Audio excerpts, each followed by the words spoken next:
There's a moment most people dread, and I used to dread it too. It's when you have to tell someone they're doing something wrong. Your employee misses a detail. Your child makes a mess. A colleague drops the ball. You see the mistake.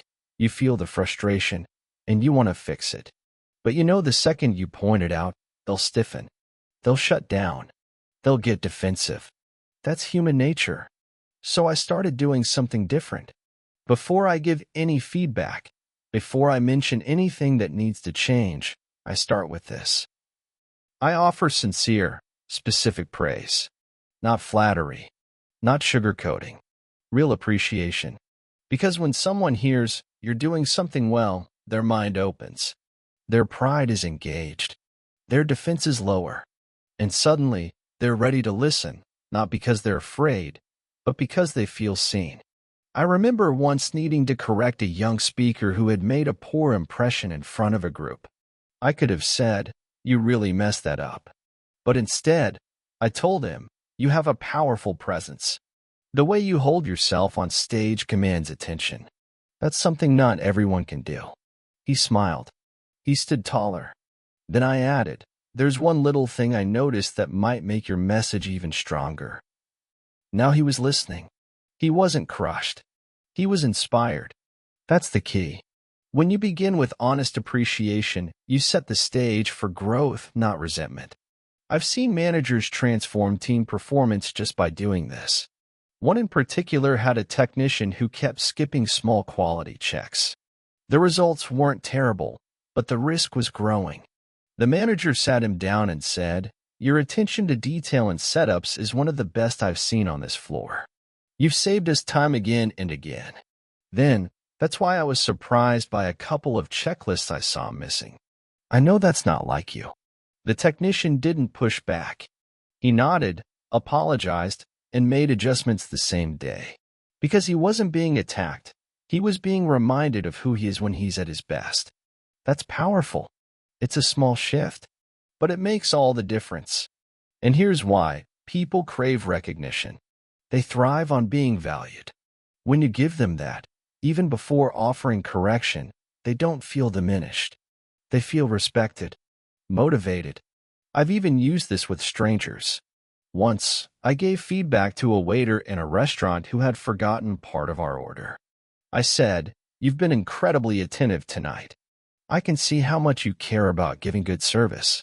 Then, with a smile, "I think the soup might have gotten lost on its way. Any chance it's still coming?"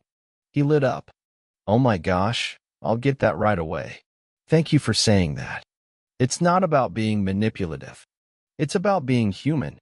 We all make mistakes. But we also all need to feel like we're more than our mistakes. So the next time you need to correct someone, don't start with what's wrong. Start with what's right.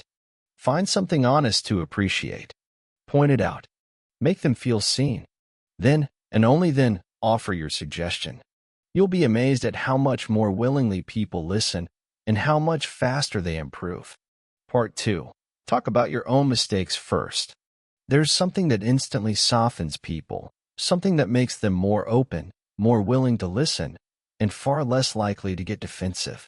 It's when you start by talking about your own mistakes first, not as a gimmick, not as false humility, but as a way to level the field and say, "I've been where you are. I get it." People don't like being lectured. They don't want to feel inferior. But when they hear you admit you've made the same or similar errors, they stop bracing for a blow. They start seeing you not as a judge, but as a guide. I remember needing to talk to a young instructor who had gotten off track during a workshop. Instead of saying, "You shouldn't have done that," I began with, "When I first started teaching, I made every mistake in the book." I remember one night I skipped the entire middle of my talk because I got nervous and lost my place. I still cringe thinking about it. He laughed. Then I said, "You handled your moment with more poise than I had back then. Want to talk through a couple ideas that might help next time?" Of course he said yes, because he didn't feel attacked. He felt invited. That's the power of vulnerability. It creates connection. I've used this principle everywhere. When speaking to staff, coaching teams, even handling issues at home.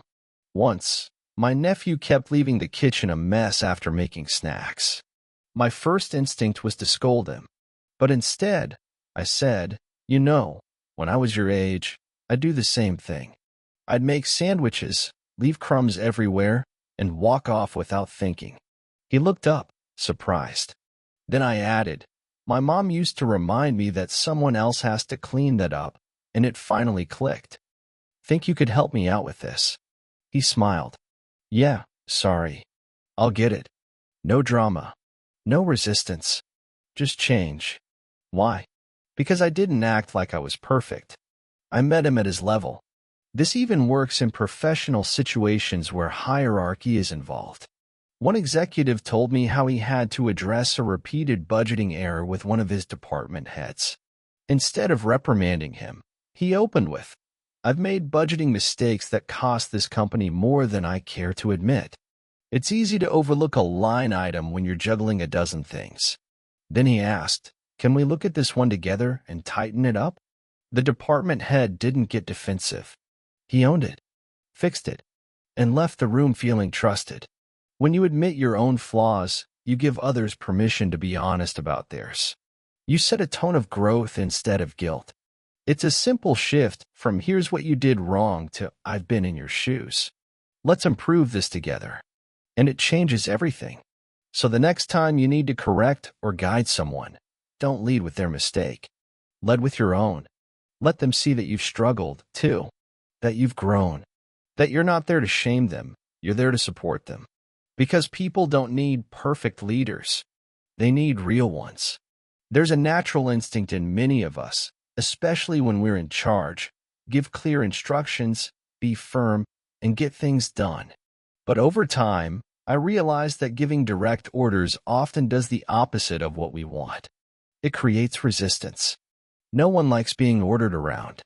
It doesn't matter if you're the boss, the parent, the teacher. The moment someone hears a command, even if they agree with it, they start to feel like their independence is being challenged. And when people feel that, they don't give you their best, they give you just enough to get by.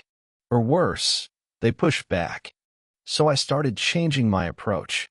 Instead of telling people what to do, I began asking questions. Not sarcastic, not rhetorical, real questions. Ones that made them think. Ones that gave them a chance to decide for themselves. And something surprising happened. People didn't just comply, they engaged. They got involved. They offered solutions better than mine. And they did the work with energy instead of resentment. I'll give you an example. I once worked with a young assistant who often rushed through document formatting. One day I could have said, "You need to double-check these layouts before finalizing." But instead, I said, "How do you feel about us setting up a checklist for final reviews? Would that help?" She lit up. "Actually, I'd love that. I always feel like I'm forgetting something." Now the idea belonged to her. She was in charge of the solution, and that meant she cared more. Another time, I was helping organize a seminar. One of the team forgot to confirm an equipment rental. It was a mistake that could have thrown the whole day off. But I didn't bark, "Fix this now." I asked, "What do you think is our best move at this point?" He paused, then said, "I can call the backup vendor now. I think they can deliver by noon." He did it. Problem solved. No friction. No shame. Because when people solve a problem themselves, they grow. This applies to any setting: business, family, friendship. A factory supervisor once told me he used to shout orders all day. People did the bare minimum. But when he switched to asking questions, "What do you suggest here?" Or, "How would you handle this if I weren't around?" his team stepped up. They didn't just work harder. They owned their work. One father told me how he used to fight with his teenage son over chores. Instead of yelling, "Clean your room now," he asked, "When do you want to take care of your room? Before or after lunch?" The result? The room got cleaned. No yelling. No stress. It's not about avoiding responsibility. It's about how we deliver it. When you ask someone's opinion, they feel respected. When you ask for their help, they feel important. When you ask instead of order, you turn obedience into cooperation. Even in urgent situations, A question works better than a command. Can we turn this around fast? Sounds better than get this done now. Do you see another way to do this? Invites more than just do it this way. The idea is simple. People want to feel involved, not dictated to. So if you want someone to take action, ask for their brain, not just their hands. Turn orders into questions. And watch how fast resistance turns into ownership. There's something we all hold on to tightly, often without even realizing it. It's not money, not control, not even reputation. It's pride. The feeling that we are competent, that we're seen in a good light, that we're not fools. And whenever that feeling is threatened, whenever someone makes us look small or stupid, our defenses go up hard. That's why I learned, often the hard way, that if you want to correct someone or guide them to change, you have to do it in a way that lets them save face. Never back someone into a corner. Never humiliate them, even if they're wrong, even if the mistake is obvious. Because if you make a person feel ashamed, you may get short-term compliance, but you lose trust. You lose connection. And next time, they won't work with you. They'll work against you. I saw this principle in action when I worked with a production manager who had to correct a mistake on the floor. A new employee had mislabeled a batch of materials, and the mistake could have caused delays. Instead of calling him out in front of the team, the manager quietly pulled him aside. He said, "Look, I've done the exact same thing. These labels can be confusing. Let's walk through it together, just so we both don't make the same mistake next time." The guy looked relieved, grateful, and more importantly, he listened. He took it seriously, because his pride was intact. No shame, no lecture, just a solution. I've used this with senior professionals too. Once, I needed to correct a high-level speaker who had misrepresented some facts in a talk. I didn't say, "You were wrong." I said, "I know how tricky those stats can be. Numbers blur fast when we're live. There's just one detail I think got swapped. Mind if I check it with you?" He nodded. "Please do. I appreciate that." It worked because I didn't put him on the spot. I gave him a path to step forward without losing face. Even at home, this applies. A woman once told me about her teenage daughter who wore something inappropriate to a family event. She was about to scold her publicly, but instead leaned in and said, "You look beautiful. If you're okay with it, would you mind bringing a jacket? I know your uncle's a little old-fashioned, and I'd love for today to go smoothly." The daughter didn't argue. She grabbed a jacket. Everyone was happy. Why? Because her mother didn't criticize her. She protected her dignity and still got the result. Letting people save face doesn't mean letting them off the hook. It means correcting with care. It means understanding that preserving someone's self-respect is part of helping them grow. There's a powerful phrase I often use. "I think you're better than this." It's not an attack. It's a lift. It says, "I see your best, even when you've fallen short." And people respond to that. So when you need to correct someone, especially in sensitive moments, ask yourself, can I do this in private? Can I soften the entry?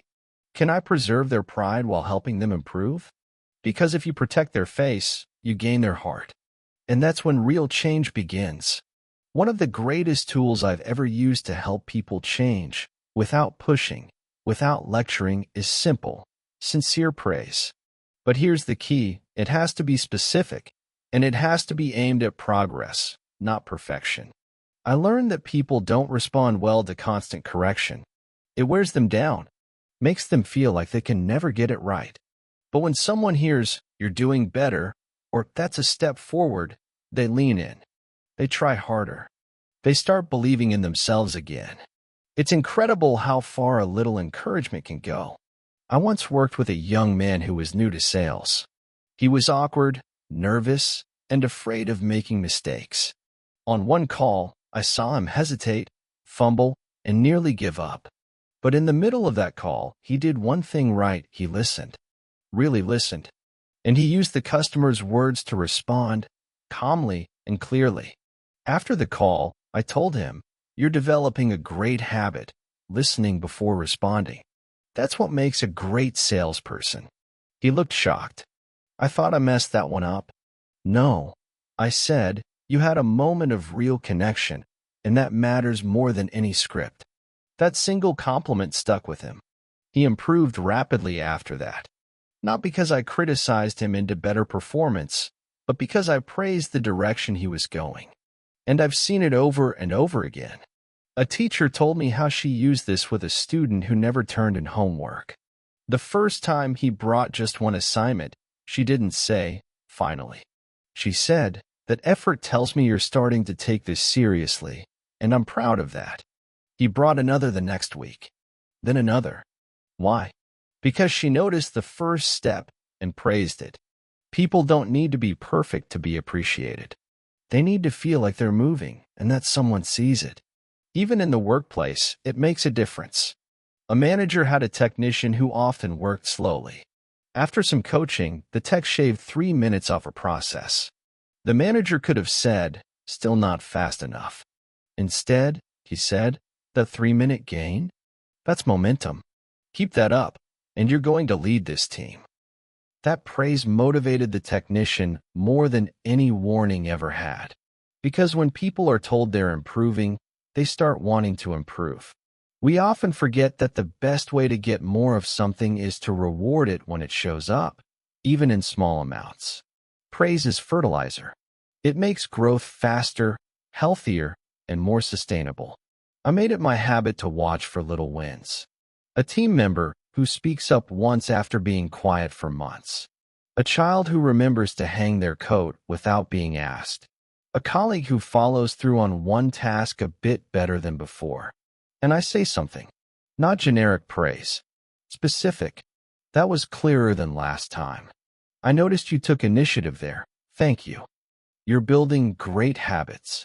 Because people will work hard to live up to the best version of themselves, especially when someone else believes it's already showing. So the next time you want someone to grow, don't just point out what's missing. Praise what's already blooming. That's how change takes root and lasts. People will do almost anything to protect their identity. If they see themselves as capable, dependable, respectful, they'll work hard to stay that way. That's why one of the most powerful things you can do to inspire change is this. Give someone a positive reputation and treat them as if they already live up to it. When you say, "You've always been the kind of person who cares about the details," even if they've been sloppy lately, they will begin to act like someone who cares about details. Because that's how identity works. People want to be consistent with how they are seen, especially when they're seen in a good light. I remember a time when one of my assistants started showing up late. She was talented and reliable in every other way, but the late arrivals were becoming a problem. Instead of saying, "You're always late," I sat down with her and said, "You've always been someone I can count on, especially when it matters. That's something I've really appreciated about you." She straightened up. "I'm sorry about the recent mornings," she said. "That's not like me. I'll get back on track." And she did. Not because I scolded her. Because I reminded her who she already believed herself to be. This isn't flattery. It's vision. You're holding up a mirror, not of who they are in their worst moment, but who they've been at their best. And people will rise to that reflection. I've used this approach in workshops, with students, and even in tough business settings. One story stands out. I was coaching a manager who had to deal with a difficult employee, rude to clients, dismissive in meetings. Everyone wanted the guy fired. But the manager tried something else. He said, "I've always seen you as someone who takes pride in professionalism. You set a standard when you started here. That's why this recent behavior feels so out of character." The employee didn't fight back. He nodded. "I guess I've let things slide." From that moment, his attitude shifted. Why? Because he wasn't being blamed. He was being trusted. And people will go a long way to prove they deserve trust. Even with kids, this works. A father told me how his son had stopped doing chores. Instead of yelling, he said, "You've always been the kind of guy who takes responsibility." That's why this surprised me. The boy replied, I'll get it done now. Because that identity, the responsible one, was something he wanted to protect. Of course, it only works if it's real. The reputation you give must be believable, even if it's based on just one past example. You can't invent greatness, but you can remind people of it. You've shown leadership before. You've handled pressure well in the past. You're the kind of person who cares about doing things right. Those kinds of words aren't just feedback. They're a challenge, a standard, a compliment, and a call to action all in one. And when delivered sincerely, they stay with people. So if someone is falling short, don't label them by their failure. Lift them with a reputation worth protecting. Say, this isn't like you. You're better than this. And chances are, they'll prove you right.